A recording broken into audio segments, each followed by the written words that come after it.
Council of Islamic ideology کو TMCL کی utility کے متعلق لکھا،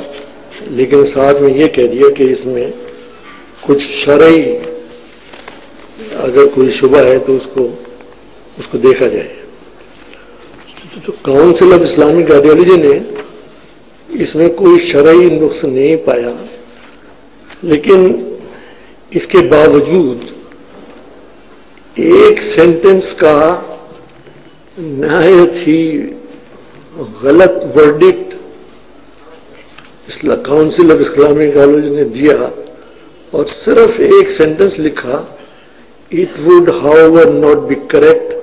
to use this method by way of a permanent alternative system to the interest-based system." اور کوئی وجہ بیان نہیں کی کہ کیوں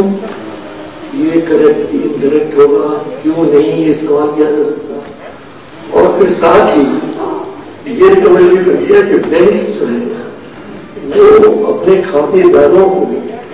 اس بیسس کے اوپر نان پروٹیکٹیو پرپزز کے لیے قرض دیں، یہ ریکمنڈیشن دی۔ اس کا مطلب یہ ہے کہ ایک چیز جو جس کی ضرورت تھی سود ختم کرنے کے لیے، اس کے لیے تو کہہ دیا کہ یہ کریکٹ نہیں ہے، اور نان پروڈکٹیو پرپسز کے لیے جس کی ضرورت نہیں ہے اس کے لیے اس کو ریکمینڈ کر دیا۔ تو یہ ایک بڑی فاحش غلطی کاؤنسل آف اسلامک آئیڈیالوجی نے کی، جس کی وجہ سے ہم آج تک سود کے عذاب میں مبتلا ہیں۔ اگر وہ یہ غلطی نہ کرتے تو خیال تھا، امید تھی کہ شاید ہم سود سے چھٹکارا حاصل کر لیتے ہیں۔ اچھا، یہ تو کاؤنسل آف اسلامک آئیڈیالوجی کی فاحش غلطی کا نتیجہ ہم آج تک بھگت رہے ہیں، اور بعض لوگ،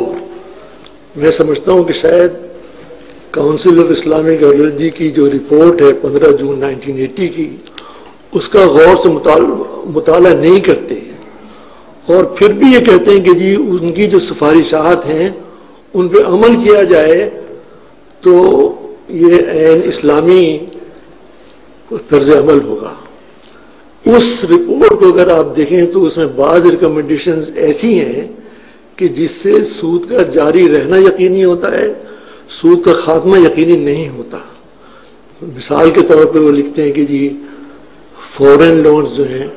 وہ تو انٹرسٹ پر ہی لیے جانے پڑیں گے، اور گورنمنٹ کی بوروئنگز جو ہیں وہ بھی انٹرسٹ بیسڈ ہوں گی۔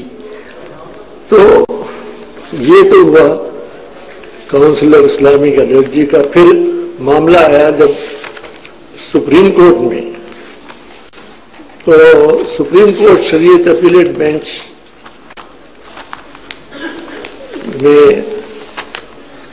نے جو ہیئرنگز کی، اس کے دوران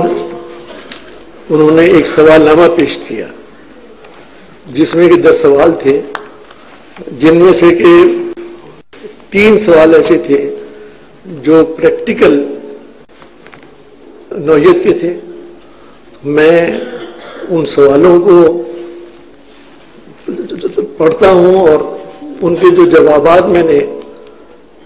سپریم کورٹ میں پیش کیے وہ بھی پڑھتا ہوں۔